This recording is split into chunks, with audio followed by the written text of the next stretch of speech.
നമ്മുടെ അടുത്ത് ചികിത്സയ്ക്കായിട്ട് വരുന്ന ഒരുപാട് രോഗികളും നമ്മളോട് ഷെയർ ചെയ്യുന്ന ഒരു കാര്യമാണ്, എൻ്റെ തലവേദന യു സ്കൂളിലോ ഹൈസ്കൂളിലോ വെച്ച് തുടങ്ങിയതാണ്.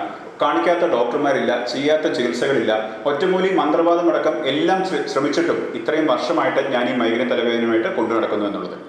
കൃത്യമായിട്ട് ഈ ഒരു സ്കൂൾ കാലഘട്ടത്തിൽ, അതായത് 8 മുതൽ 10 വയസ്സ് വരെയുള്ള കാലഘട്ടത്തിലെല്ലാം തുടങ്ങുന്ന തലവേദനകൾ സാധാരണ ആളുകൾ കണ്ണ് ഡോക്ടർമാരെ കാണിക്കുകയും കണ്ണാടകൾ വെക്കാൻ ശ്രമിക്കുകയും കണ്ണ് പരിശോധിച്ച് അല്ലെങ്കിൽ ഒരു MRI സ്കാൻ എടുത്ത് മറ്റൊന്നുമില്ല എന്ന് ഉറപ്പുവരുത്തിയതിനു ശേഷം മൈഗ്രെയിൻ തലവേദന ആവാം എന്നുള്ളൊരു അസംഷനിലാണ് ചികിത്സകളുമായിട്ട് മുന്നോട്ട് പോകാറ്. ഇത്തരം ചികിത്സ എടുക്കുന്ന ആളുകൾ ശ്രദ്ധിക്കേണ്ട 2 കാര്യങ്ങളുണ്ട്.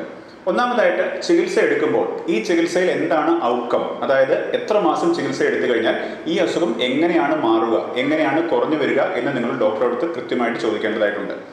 രണ്ടാമതായിട്ട്, ഡോക്ടർ ഷോപ്പിംഗ് ചെയ്യാതിരിക്കുക. അതിൻ്റെ അർത്ഥം, ഒരു ചികിത്സ എടുത്ത് 2 ആഴ്ചയോ 1 മാസമോ മാത്രം മരുന്നുകൾ കഴിച്ച് ഒരു ഗുണവുമില്ല എന്ന് പറഞ്ഞിട്ട് മറ്റൊരു ചികിത്സയിലേക്ക് ചാടുകയും അതല്ലെങ്കിൽ മറ്റൊരു ഡോക്ടറുടെ അടുത്തേക്ക് മാറുകയും ചെയ്ത് അവിടുത്തെ മരുന്നുകൾ 2 ആഴ്ച കഴിച്ച് അവിടുന്ന് ഗുണം കിട്ടുന്നില്ല എന്ന് കണ്ട് മറ്റൊരു ഡോക്ടറുടെ അടുത്തേക്ക് മാറാതിരിക്കുക.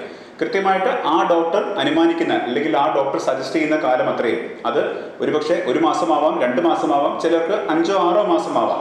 പക്ഷേ അതിൽ കൂടുതൽ നിങ്ങൾക്ക് റിസൾട്ട്സ് കിട്ടുന്നില്ലെങ്കിൽ ആ ചികിത്സ നിർത്തുകയും മറ്റ് നല്ല ചികിത്സാ രീതികളിലേക്ക് നിങ്ങൾ മാറ്റി പിടിക്കുകയും ചെയ്യുന്നതായിരിക്കും നല്ലത് എന്നാണ് എൻ്റെ ഒപ്പീനിയൻ.